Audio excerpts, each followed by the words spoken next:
जय हिंद। स्वागत है आप सभी का अनस्टॉपेबल जीएस क्लासेस में। आज के इस क्लास में हम लोग समझेंगे कि परागर कैसे होता है। तो वीडियो में आप लोग अंत तक बने रहिएगा और चैनल को ज़्यादा से ज़्यादा लाइक कीजिए, शेयर कीजिए। अब हम लोग समझते हैं कि परागर क्या होता है। परागर जो होता है ये किसी भी पौधे में परागर का होना बहुत ही ज़्यादा ज़रूरी होता है, क्योंकि अगर किसी भी पौधे में परागर नहीं होगा तो उसके अगले पीढ़ी का विकास नहीं हो पाएगा। और परागर जो होता है ये पौधे के जहाँ पे फूल लगते हैं तो ये फूलों में ही होता है परागर। परागर पौधे के किस भाग में होता है? तो परागर पौधे के फूल में होता है। अब परागर क्या होता है, इसके पहले जो जो फूल के बारे में बताना था वहाँ पे हम सारा चीज़ आपको बता चुके हैं फूल के बारे में कि फूल का कौन सा भाग क्या कहलाता है। अब यहाँ पे बस हम लोग परागर को समझते हैं। तो ये जो है ये वाला जो भाग है ये परागकोश है और परागकोश में उपस्थित होते हैं परागकण। अब ये जो परागकण जो है ये किसी भी प्रकार से वर्तिकाग्र तक पहुँचता है, यानी फूल के वर्तिकाग्र तक किसी भी तरीके से परागकण का फूल के वर्तिकाग्र तक पहुंचने की जो प्रक्रिया होती है इसी को कहते हैं परागण। और परागण अब फूल का जो परागकण था ये वर्तिकाग्र तक चला आया। अब ये वर्तिकाग्र से जाएगा अंडाशय में, यानी कि यहाँ पे बहुत सारे परागकण आते हैं वर्तिकाग्र में, और वर्तिकाग्र से केवल व केवल 2 परागकण जो होते हैं वो जाते हैं अंडाशय में, जिसमें से एक परागकण जो होता है वो अंडाशय में केवल जो फूल का अंडाशय होता है इसमें सिर्फ और सिर्फ 3 अंडे उपस्थित होते हैं, जिसमें से एक परागकण एक अंडा के साथ मिल करके और बना लेता है युग्मनज, और बाकी जो एक परागकण बचा हुआ है वो अभी अंडाशय में 2 अंडे बचे हुए हैं तो इनके साथ मिलके और बना लेगा भ्रूणकोश।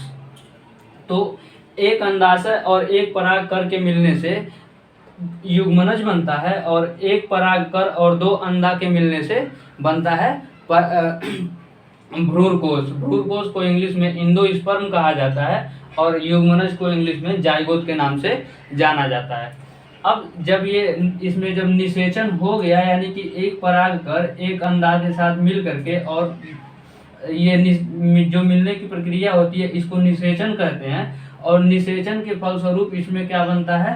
फल बनता है। अब जो निषेचन के फलस्वरूप इसमें फल बनता है, और जब ये फल बनता है तो ये जो अंडाशय है, जो आपको अंडाशय दिखाया गया है, ये परागकोश और अंडा के मिलने से निषेचन होता है। निषेचन के फलस्वरूप बन जाएगा क्या चीज? बीज। और ये जो अंडाशय है पूरी तरीके से ये बदल जाएगा फल में, यानी कि फल के अंदर क्या होता है? बीज होता है, और बीज के बाहर का जो भाग होता है उसे फल कहते हैं। तो जो अंडाशय है ये बदल जाएगा फल में, और जो अंडाशय की दीवारें हैं ये फल के छिलके के रूप में होंगी।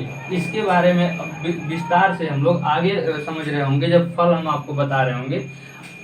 तो इसमें जाइगोट युग्मनज भी बन गया और भ्रूणकोश भी बन गया। अब इसके बाद क्या होता है कि ये जो परागर है ये किस किस प्रकार से हो सकता है इसको हम लोग समझते हैं कि परागर कैसे कैसे होता है। तो परागर जो होता है वो कीटों के द्वारा भी हो सकता है, हवा के द्वारा भी हो सकता है, पक्षी के द्वारा भी हो सकता है, जल के द्वारा भी हो सकता है, और जंतु के द्वारा भी हो सकता है। तो कीटों के द्वारा परागर कैसे होता है? कीट जो होते हैं ये फूल के ऊपर आके बैठ जाते हैं।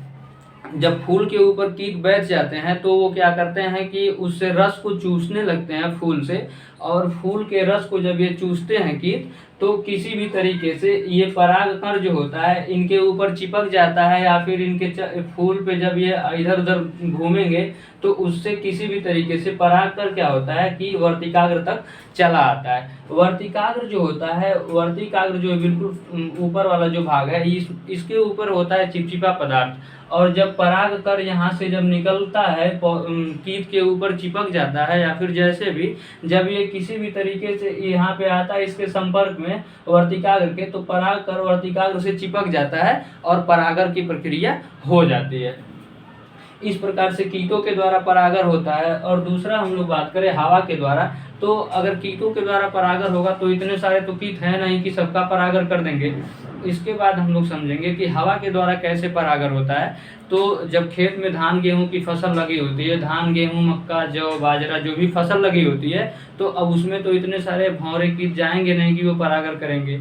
तो इसमें क्या होता है कि जब हवा चलती है तो फसल ऐसे लहराती है, जब फसल लहराती है तो एक दूसरे पे जाके वो टच होती है, जिसके वजह से परागकर जो होता है वो वर्तिकाग्र पे जाके चिपक जाता है और खेत में क्या मतलब फसल में क्या होती है, परागण की प्रक्रिया हो जाती है। इसी प्रकार जब बारिश होता है तब भी परागण हो जाता है। बारिश की बूंदें जब परागकोश पे पड़ती हैं तो उनके साथ जो परागकर है वो टूट के और चला जाता है वर्तिकाग्र में, तो वहाँ भी परागण की प्रक्रिया हो जाती है। इसके बाद हम लोग बात करें कि हवा के द्वारा पक्षियों के द्वारा पक्षियाँ भी जब फूल के ऊपर बैठती हैं तो वो भी परागण की प्रक्रिया को कर देती हैं। जंतु के द्वारा भी हम लोग कहीं पे जा रहे होते हैं, अगर रास्ते में कोई फसल ही है या फिर कोई फूल है तो हम लोग उस पर अपना हाथ ऐसे फेर देते हैं, उससे भी हो जाती है परागण। अब इसके बाद हम लोग बात करें कि निषेचन क्या होता है। तो निषेचन जो होता है वो परागकर का अंडा से मिलना ही निषेचन कहलाता है। यानी कि ये जो परागकर आया हुआ था इसका अंडा से मिल जाना ही निषेचन कहलाता है। निषेचन के फलस्वरूप फल बनता है और बीज बनता है। इसके बाद हम लोग समझेंगे अब कि ये जो आया हुआ था परागकर अंडाशय में आया परागकर, इसमें कौन एक अकेला होता है, कौन दो होते हैं और कौन तीन होते हैं। तो युग्मक क्या होता है, युग्मक में या तो मतलब अगर युग्मक को हम लोग मेल और फीमेल से कंपेयर करें तो पुरुष का जो मतलब मेल जो पुरुष है, मेल का जो स्पर्म होता है वो युग्मक कहलाएगा, और फीमेल का जो ओवम यानी अंडा होता है वो भी कहलाएगा युग्मक। जब स्पर्म और ओवम दोनों आपस में मिल जाते हैं, यानी कि एक स्पर्म और एक ओवम जब आपस में मिला तो दो लोग हो गए तो इसको कहा जाएगा युग्मनज यानी कि जाइगोट। और इसके बाद से ये जो फलों में अब तीन लोग यहाँ पे मिल रहे हैं, तो फल का परागकर और मादा भाग का जो अंडा था ये मिलने से बन गया युग्मनज। अब इसके बाद से परागकर और दो अंडा जब मिलते हैं तो उससे बनता है भ्रूणकोश, यानी कि भ्रूणकोश को इंडोस्पर्म कहते हैं। और जब युग्मनज का जब विकास होता है तो वो बनता है भ्रूण। जब मेल का स्पर्म और फीमेल का ओवम दोनों आपस में मिलते हैं तो उससे युग्मनज बनता है, युग्मनज यानी जाइगोट बनता है, और जाइगोट कुछ समय के बाद से एम्ब्रॉय में चेंज हो जाता है। तो एम्ब्रॉय क्या होता है, एम्ब्रॉय जो होता है वो एक मतलब समझ लीजिए कि जो बच्चा होता है उसे एम्ब्रॉय कहते हैं, और वही एम्ब्रॉय जब माँ के पेट से बाहर निकलता है तो बच्चा कहलाता है। इसी प्रकार से इसमें जो ये जो युग्मनज बने हुए हैं आगे जब इनका विकास होगा तो ये भ्रूण बनेंगे, भ्रूण, और भ्रूण के बाहर जो होगा वो फल लग जाएगा। तो अब इनको जो मतलब पुरुष में मेल जो महिला के अंदर जब बच्चा होता है तो उसे क्या, जब माँ के पेट में बच्चा होता है तो उसे भोजन जो मिलता है वो प्लेसेंटा से मिलता है, लेकिन इस फल में जो ये फूल के अंदर युग्मनज बन रहा है इसको भोजन कहाँ से मिलेगा, तो वो भोजन भ्रूणकोश से मिलता है। ये जो एक परागकण और दो अंडा मिले हुए हैं ये भ्रूणकोश का निर्माण करते हैं, यही भ्रूणकोश इसके लिए युग्मनज के लिए भोजन का काम करते हैं, उसको भोजन प्रदान करते हैं। अब इसके बाद से हम लोग समझेंगे कि परागण कितने प्रकार से होता है। तो परागण जो होता है वो दो प्रकार से होता है। उसमें जो परागण दो प्रकार से होता है ये को पर परागण कहते हैं। एक को पर परागण के नाम से जाना जाता है और दूसरे को स्वपरागण के नाम से जाना जाता है। अब पर परागण क्या होता है कि एक ही फूल के अंदर परागण की प्रक्रिया अगर हो जाए तो उसे स्वपरागण कहते हैं, और दो अलग अलग फूलों के मिलने से जब प्रक्रिया परागण होती है तो उसे पर परागण के नाम से जाना जाता है।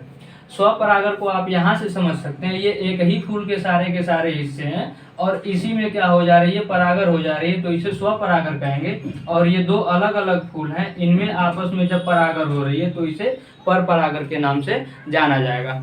स्वपरागण जो होता है वो बहुत ही ज़्यादा अच्छा नहीं माना जाता है, जबकि पर परागण जो होता है इसे बहुत ही ज़्यादा अच्छा माना जाता है। पर परागण अच्छा इसलिए होता है कि दो अलग अलग फूल मिलते हैं, जिससे इनसे जो मतलब बच्चा पैदा होगा वो मतलब इन दोनों के कॉम्बिनेशन मिलने से होगा, तो उस बच्चे में संभावना ये रहती है कि ये ज़्यादा ही शक्तिशाली होगा। और जबकि जो स्वपरागण है वो तो स्वयं उसी में परागण हो रहा है, तो वो जितना ये शक्तिशाली होंगे उतना ही शक्तिशाली होने का उसका भी चांस ज़्यादा होता है। इसी वजह से जब कभी भी किसी का शादी होता है तो वहाँ पे ये देखा जाता है कि कुंडली मिलाया जाता है। जब कुंडली मिलाएंगे तो उसमें ये अगर सारी की सारी चीज़ें समान होंगी, मेल का भी और फीमेल का भी, तो उसको बहुत ही ज़्यादा अच्छा नहीं माना जाता है। इसी वजह से अगर किसी भी मतलब पंडितों की जो शादी होती है, वहाँ पे वो लोग क्या करते हैं कि एक पंडित अगर वो दोनों के दोनों तिवारी हैं तो शादी ही नहीं करते हैं, एक तिवारी है एक मिश्रा है तो वो लोग शादी कर लेते हैं। इससे मतलब क्या करते हैं कि पंडित लोग पहले से होशियार हैं ज़्यादा ही, तो वो लोग समझते हैं इस बात को और वो पर परागण ही करते हैं, जिससे कि जो उनसे उत्पन्न होने वाला संतान होता है तो वो ज़्यादा ही टैलेंटेड, ज़्यादा बुद्धिमान होता है। तो इस प्रकार से मतलब उम्मीद है कि आप लोगों को ये चीज़ें समझ में आ गई होंगी, और अगले वीडियो में हम आप लोगों को फल के बारे में बताएंगे कि जो निषेचन हो रहा है यहाँ पे, निषेचन के आधार पे फल कई प्रकार के बनते हैं, सत्य फल, असत्य फल, इसके बारे में हम लोग समझेंगे अगले वीडियो में। तो वीडियो को ज़्यादा से ज़्यादा आप लोग शेयर कीजिए, चैनल को सब्सक्राइब कीजिए, लाइक कीजिए। अब मिलेंगे अगले क्लास में। जय हिंद।